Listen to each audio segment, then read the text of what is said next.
गांव का बाजार जीवन से भर जाता है। सौदेबाजी और बातचीत की एक सिम्फनी हवा में भर जाती है। जीवंत अराजकता के बीच रामू, एक गरीब आदमी, एक छायादार कोने में सुस्ती से बैठा है। उसकी कुछ वस्तुएं उसके सामने रखी हुई हैं। उसकी आंखें निराशा से धुंधली, कठिनाई से टूटी हुई आत्मा को दर्शाती हैं। एक ग्राहक आता है, उनकी आंखों में उम्मीद चमकती है। माफ करना, यह कितने का है?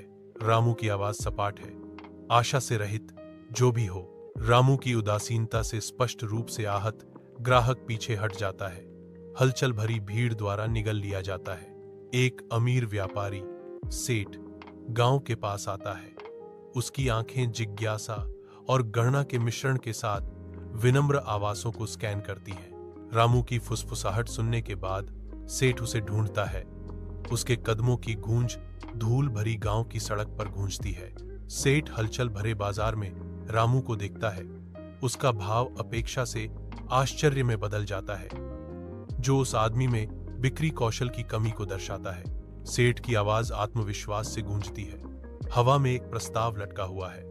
अगर तुम सचमुच बेचने में सक्षम हो तो मैं तुम्हें अपने व्यवसाय में भागीदार बनाऊंगा। रामू चुनौती स्वीकार करता है।